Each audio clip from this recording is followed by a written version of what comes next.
የፍቅር ወጥመድ ነው መላ ሁሉ ገላሽ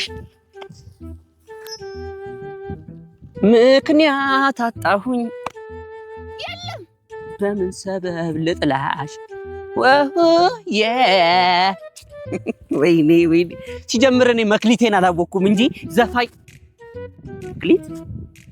መክሊት ለገንዘብ የደወልኩኝ ይመስላት እኔ ደግሞ አንገቴ ይሰየፋል እንጂ ከሰው ገንዘብ አልፈልግም እንደው ጌታዬ እንደው ስጠኝና እንደው ሰው ላስደስት እኔ ልሙት ስጠኝ ምን ችግር አለ ከደበረ ደግሞ አበድረኝ አይሻልም ጌታዬ ገንዘቡን ለኛ ነገሩን ለምቀኛ የሚወደኝ ገነት ይግባ ተከትሎኝ የሚጠላኝ ባክሮባ ገደል ይግባ ይሄ ጸሎት አለ ምቀኝነት ነው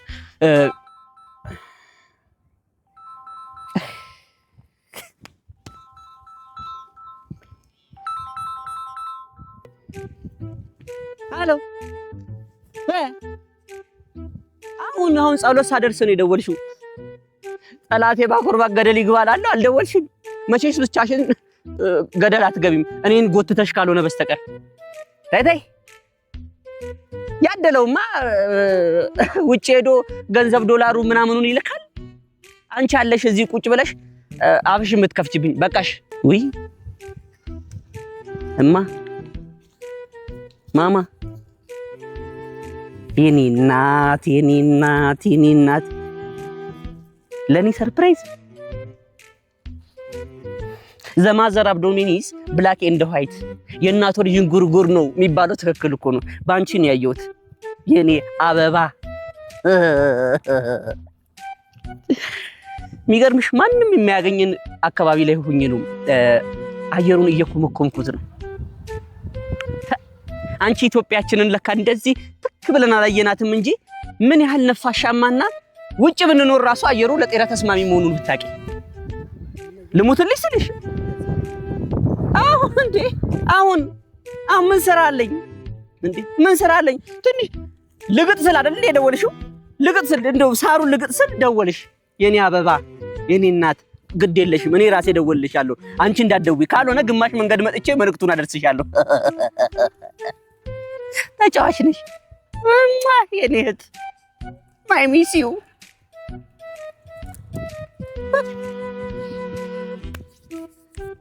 አይ ጌታዬ መምጫ ብዙ እኔ ልሙት እርግጠኛ ነኝ ወይ አይፎን 70 ነው ወይ ደግሞ ላፕቶፕ ነው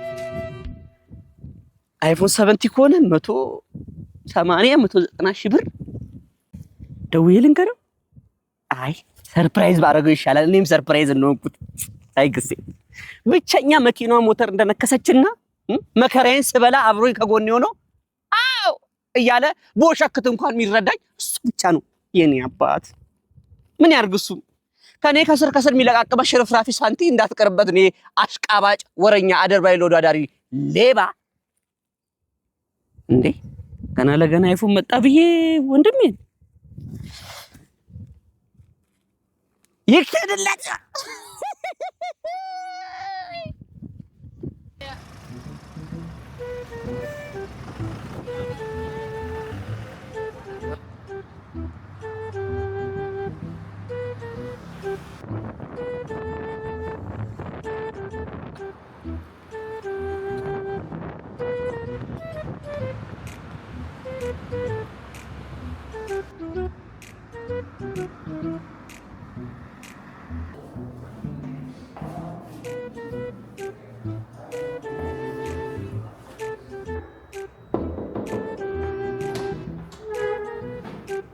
ሰላም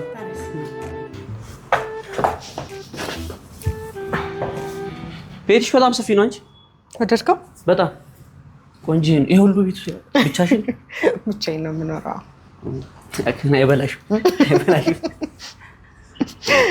ወደድከው ምን ባጃጅ አስገቢ ፌርማታ ቢኖረው ጥሩ ነበር ወራጁ ነው ቤት ይዞ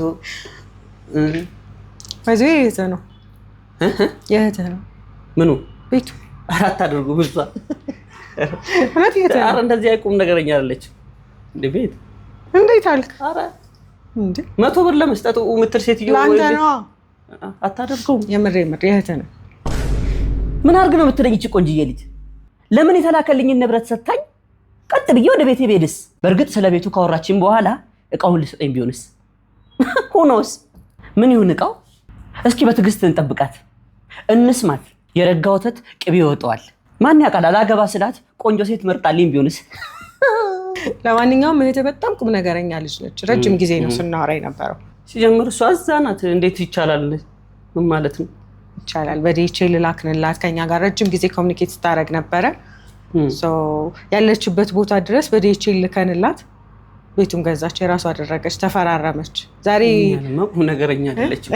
ከኔ ጋር ስንት ፍጭት 100 ብር ነው ለ100 ብር ለመላኡ ምትል ሴትዮ ጭራሽ ቤት ገዝታለን። ታረናንተ ነው ካንተ ጋር ያለውን ነገር በጣም ዲስከስ አድርገናል። እኛም ጋር ረጅም ጊዜ ነው ከኛ ጋር ያወራችሁና ይሄን የመሰለ በነገራችን ላይ የሳይቱ የዚህ ሳይት የመጨረሻውን ቤት ነው የገዛችሁ።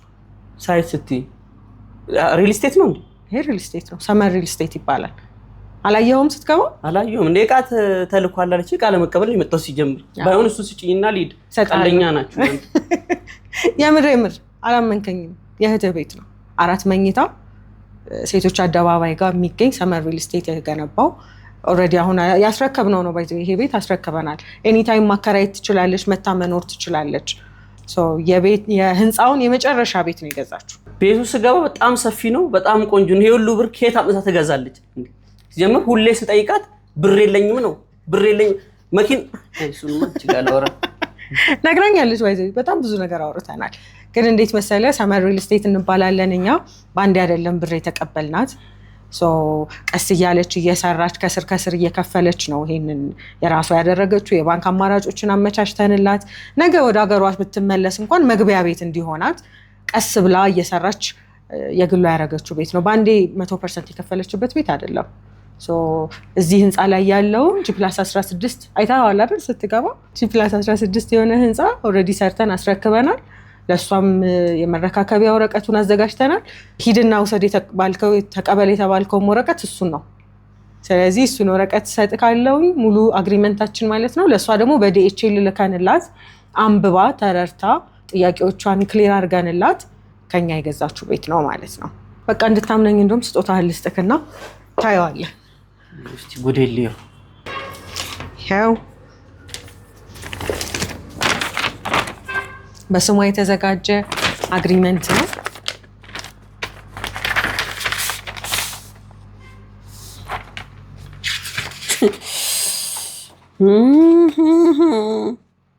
እቺ አይ ጎብዛለች። አንተ ራስህ ሰርፕራይዝ አልሆንክም? አሁን በርትታለች። አሁን በርትታለች። ስለዚህ ሰመር ሪል ስቴት እንባላለን። ያው እንግዲህ እንዳየኸው ውሉም ላይ ማለት ነው። አቶ ሳሙኤል ይባላል የድርጅታችን ባለቤት። ዳላስ ቴክሳስ ውስጥ ወደ 30 ዓመት አካባቢ ሞርጌጅ ብሮክ ላይ ሲሰራ የነበረ እንዲሁም ትራንስፖርቴሽን ላይ ሲሰራ የነበረ ካምፓኒን ወደዚህ ሽፍት አድርጎ ሪል ስቴት ኢንዱስትሪ ውስጥ ጆይን አድርጎ ይሄን የመሰለ ህንፃ በ3 ዓመት ጊዜ ውስጥ በፉል ፊኒሽድ ጥንቅቅ አድርገን ያስረከብነው እንደምታየው ማለት ነው። አሁን ሰው ቢፈልግ እዚህ እንተናላችሁ ላይ አለ። እዚህ ጨረስን። እህቴ የመጨረሻውን ቤት ነው የገዛችው። አሁን ይሄንን ከጨረስን በኋላ ለደንበኛ ካስረከብን በኋላ እንግሊዝ ኤምባሲ ጋር ደግሞ ሚናሮል አጠገብ ሌላ ሳይት ጀምረናል። G+25 ህንፃ የሆነ በጣም ታዋቂ የሆኑ አርክቴክቶችን ያሳተፍንበት በጣም ትልልቅ አብርሆትን አድዋ 00ን የሰሩ አርክቴክቶች የተሳተፉበት እንዲሁም ደግሞ ብዙ ሌክዠሪየስ ነገሮች ያስገባንበትን አዲሱን ሳይታችንን ሪሊዝ አድርገናል። በዚሁ አጋጣሚ የነገረችን አንዳንድ ነገርም አለ ካንተ ጋራ ሌላኛው ሰርፕራይዝ ማለት ነው። የሷ ብቻ አይደለም። ከዚህ ውጪ መቼስ አንዷን ክፍል በስሜ ልታደርገው እንደው እንጂ እዚህ የሷ ቤት ውስጥ እሺ።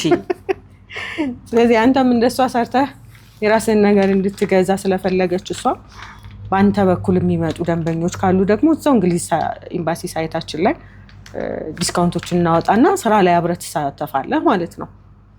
ስንት ብር ነው አሁን ቢያንስ አሁን ቤት ለመግዛት እንደ በስንት ብር ያክል ይሆናል? እንግሊዝ ኤምባሲ ላይ የምንገነባው ሳይት ደግሞ አሁን በምታየው በዚህ ስታንዳርድ አሚኒቲዎችን ጨምረን የጋራ መጠቀሚያዎችን ከዚህ ከፍ ባለ መንገድ ጨምረን እዛ እየሰራን እንገኛለን። ኦልሬዲ ለሽያጭ ካወጣን የተወሰኑ ጊዜዎችን አልፈውናል። አሁን ላይ በ88,000 ብር ነው። አይዞህ አንተ ነው የትም አይሄድም። እዛ ትገዛለህ። ባለ 2 መኝታ አለ፣ ባለ 3 መኝታ አለ፣ ባለ 4 መኝታ አለ። ትንሹ 138 ካሬ ነው። ሩም ኦሪየንቴሽኖቹ በጣም የሚያምሩ ናቸው። ሪዲዛይን ቢደረጉ ቢሰሩ ኪችኖቻችን ሰፋፊ ናቸው። አሁን ለምሳሌ ሌላ ቦታ ላይ እንደዚህ ሰምተህ ከሆነ ሪል ስቴት ሲወራው ማለት ነው ኮመን ኤሪያ የሚባል ነገር አለ። ኮመን ኤሪያ ማለት ቤትህ ውስጥ የሚነሳው ለጋራ መጠቀሚያ ተብሎ የሚነሳው ካሬ ማለት ነው። ያ ካሬ በጣም ትልቅ ሲሆን ቤትህ ጠባብ ይሆናል። እኛ ጋር በጣም ትንሽ ካሬ ነው የምናነሳው። ኖርማሊ መንግስት ስታንዳርድ ካስቀመጠው ከ15% በታች 14%። ስለዚህ ሰፋፊ ቤቶች ናቸው ማለት ነው። 38ቱም ባለ 2 መኝታ ባለ 3 መኝታ 187 ካሬ ጀምሮ አለ። ባለ 4 መኝታ 258 እና 240 ካሬዎች አሉ። ሰፋፊ ናቸው። ለ5 ፍሎር ሙሉ የፓርኪንግ ስፔስ ነው የምንሰጠው። አቤት አገላለጽ፣ አቤት አገላለጽ አንደበተ ርቱዕ። እኔ ገንዘብ ቢኖረኝ ኖሮ አይኔን አላሽም። ለነገሩ ምን አይን አለኝ? ወደ ግራ ቀኝ ላይ ነው የምላችሁ። ምን እንዳለች ሰምታችኋል? እኔ ውስጧን ሳደምጠው በግራ እጅ ያንኳኳ በቀኝ እጅ መልስ ብትቀበልበት አስፋልት ዳር ነው ያለች።